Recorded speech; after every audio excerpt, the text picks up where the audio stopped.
had a fantastic day of racing here at the Red Mile in Lexington. I'm TJ Burkett with USTrotting.com. And I'm Allison Conti. Well, in the end, it was a familiar champion who put his connections in the floral chair for the Kentucky Futurity today. And we had a huge upset in the Philly Futurity. And in the Tattersall's pace, we saw a trainer having a red-hot meet at the Red Mile complete it today. In the Allerage Open Trot, we had a track record time performance, and in the Allerage Open Pace, we had a wild finish at the wire. But we did have to take a timeout as all eyes at the Red Mile turned to Yonkers Raceway for the $1 million international trot.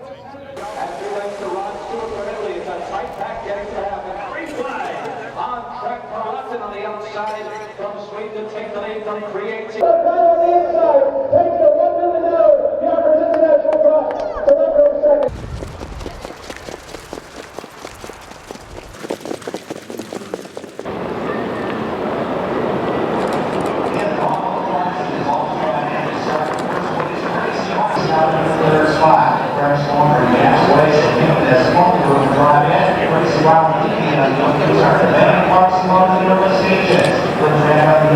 Crescent Fashion.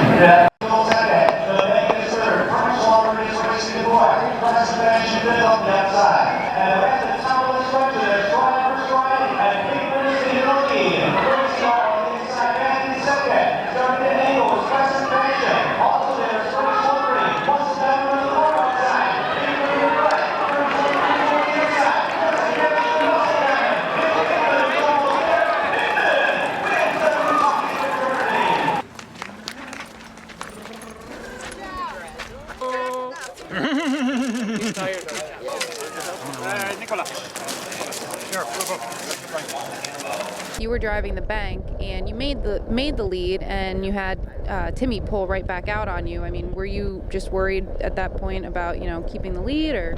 I was very surprised he did, because my horse, the bank, had been racing always the best in front, cutting the mile, and and I showed Timmy that I want to cut the mile, and he got in behind me, and I was surprised he pulled there again. I never got the chance to back off, but he did what he did. I was just let the dust settle up front. They were going at it pretty good, and just maybe a little bit worried to be too close to the fire. They're putting some big fractions, and but he's a game horse. And when I come around last turn, I had plenty of trots, so it's just a matter of keeping his mind on business until the wire. In the 50th Kentucky Philly Futurity, Wild Honey pulled a major upset on Mission Brief in 150-4.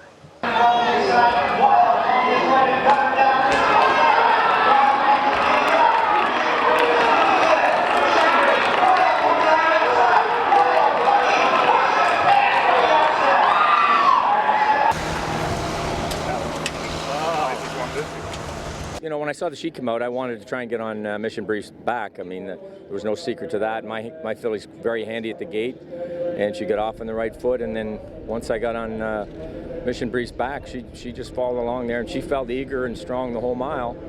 And when I tipped her, I knew she was going to give me a good run. I didn't know how much trot Yannick had left, but I knew I was going to trot down to the wire strong. She won fair and square. I mean, it wasn't like it was a tight race. She won easy.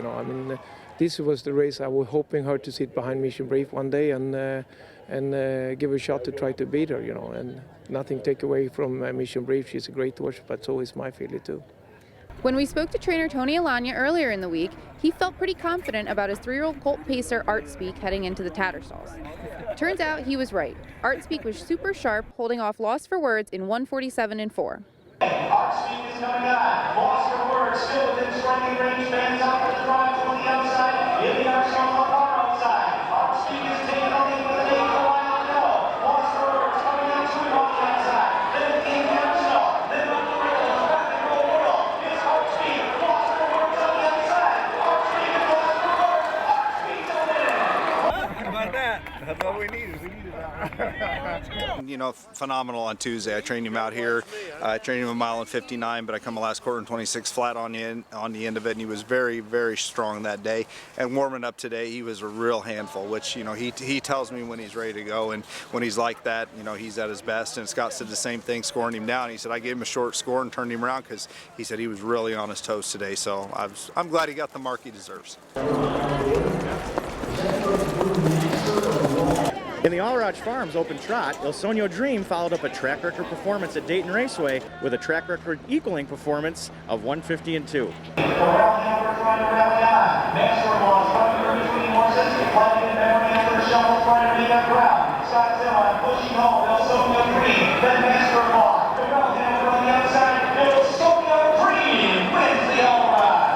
Do you anything about the driver change today with Scott Zeron driving?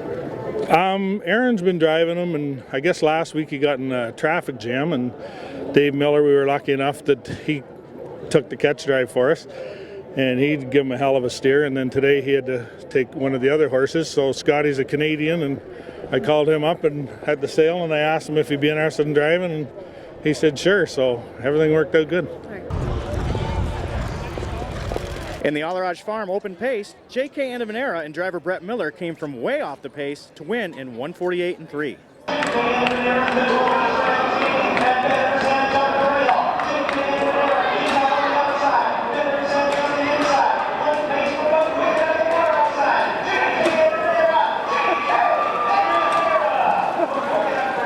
Really proud over his performance. I mean, he need to be raced a little bit back. Brett put in sometimes, a little bit in too much early action, and he's only 4-year-old, and it's tough for these 4-year-olds to do that. And really proud over his performance.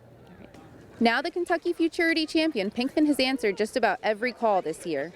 In a few weeks, we move north of the border with the Grand Circuit horses, because as everyone knows, it all comes down to the Breeders' Crown.